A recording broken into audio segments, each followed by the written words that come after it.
Escondidas nos contos de fadas estão inquietações que todos nós já sentimos e soluções para problemas que parecem enormes. Oi gente, tudo bem? Sejam bem-vindos ao Super Livros. Hoje eu estou aqui com a Karen Rueck para a gente conversar um pouquinho sobre contos de fadas e mostrar que esses contos de fadas não são tão açucarados assim. A Karen é editora da Super e autora do livro O Lado Sombrio dos Contos de Fadas. Karen, você disse que o seu livro traça as origens históricas e mitológicas dos contos de fadas e que eles revelam muito sobre o nosso passado. Poderia dar alguns exemplos? Eu falo isso porque eu queria distanciar esse livro dos outros livros que já existem sobre contos de fada. Porque já tem uma literatura enorme sobre contos de fada do ponto de vista psicanalítico, psicológico e tal.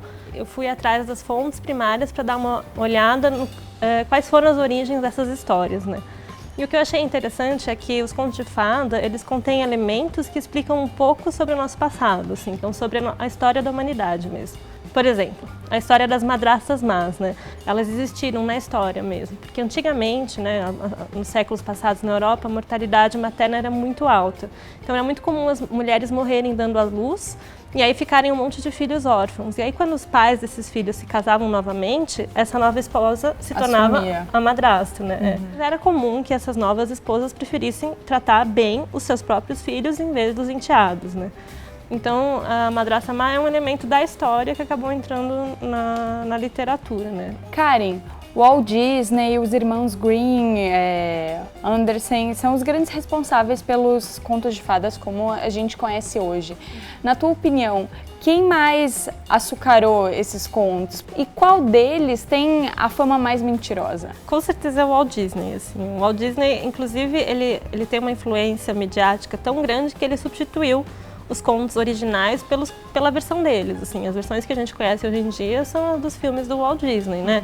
A Branca de Neve com aquela saia azul, as ombreiras, a Ariel com o cabelo ruivo. Ele era muito contra a maldade, a crueldade, a violência, então ele foi botando finais felizes, personagens maravilhosos, mocinhas muito boazinhas, monstros que são derrotados no final, e isso não existia. Mas antes do Walt Disney, quem fez esse trabalho de embelezamento dos contos foi principalmente o Wilhelm Grimm, que é um dos irmãos Grimm. Antigamente, os contos de fada eles têm raízes em origens em mitologia, em lendas. E lendas envolvem sexo, envolvem violência, envolvem desgraças. Até morrer, ele nunca se cansou de limpar e embelezar e deixar eles mais fantasiosos do que eles são. Então, o Walt Disney sim foi a pessoa que mais embelezou os contos, mas o Wilhelm já tinha uma boa dose de culpa nisso.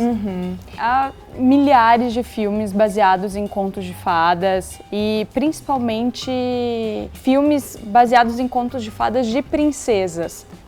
Você acha que esses contos são uma boa influência para as mulheres? Eu acho que esse é o verdadeiro lado sombrio dos contos de fada.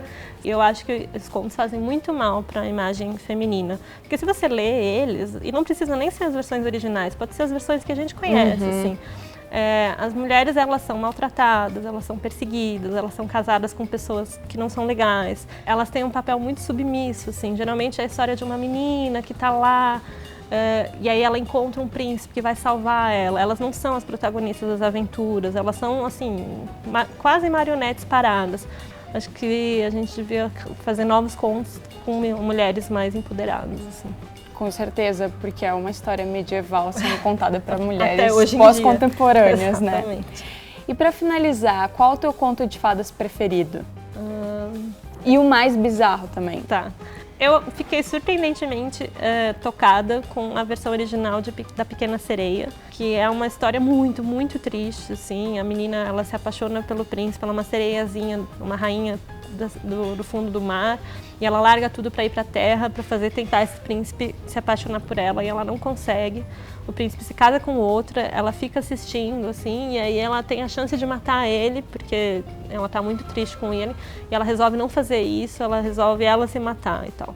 E depois, quando eu fui ler sobre a vida do Hans Christian Andersen, que é o autor dinamarquês, eu vi que ela dizia muito sobre a vida dele, assim. Ele vinha de uma origem muito humilde, ele tinha, enfim, subido na vida, e ele foi conviver no meio da corte dinamarquesa. Só que ele sempre se sentia deslocado, assim como uma pequena sereia se sentia deslocada fora da água. Então, quando você traça esse paralelo, você pensa, nossa, esse cara sofreu muito, assim. E o mais bizarro, tem tantos que, assim, é até difícil de lembrar. Mas eu acho um curioso que é dos irmãos Grimm, que se chama Quando Crianças Brincam de Açougueiro. Que são duas criancinhas, dois irmãos que ficam brincando de açougueiro. E aí um mata o outro, e a mãe que estava cuidando do bebê dentro de casa ouviu e vai para fora ver o que tinha acontecido. Quando ela viu que um dos filhos tinha morrido, ela fica desesperada e mata o outro filho. Aí quando ela entra para dentro de casa, ela viu que o bebê tinha se afogado na banheira. Minha nossa. Aí ela fica mais desesperada ainda e se mata. Aí o pai chega em casa, vê toda a família morta e se mata também. E tudo isso é contado num parágrafo, com uma linguagem assim, era uma vez das crianças, assim, super banal, e é um horror. Bom, muito obrigada, Karen. Obrigada, e quem ficou curioso, tiver interesse em descobrir outras histórias como essa que a Karen estava contando pra gente, eu só falei bem pouquinho, tem muita história boa, gente. Pode conferir no livro O Lado Sombrio dos Contos de Fadas. Obrigada e até a próxima. É importante conhecer as variantes ancestrais, e foi esse o intuito desse livro, espalhar as versões mais sombrias dos contos de fadas. Juntamente com elas estão também as origens das nossas mitologias, das nossas inquietações e da nossa própria humanidade.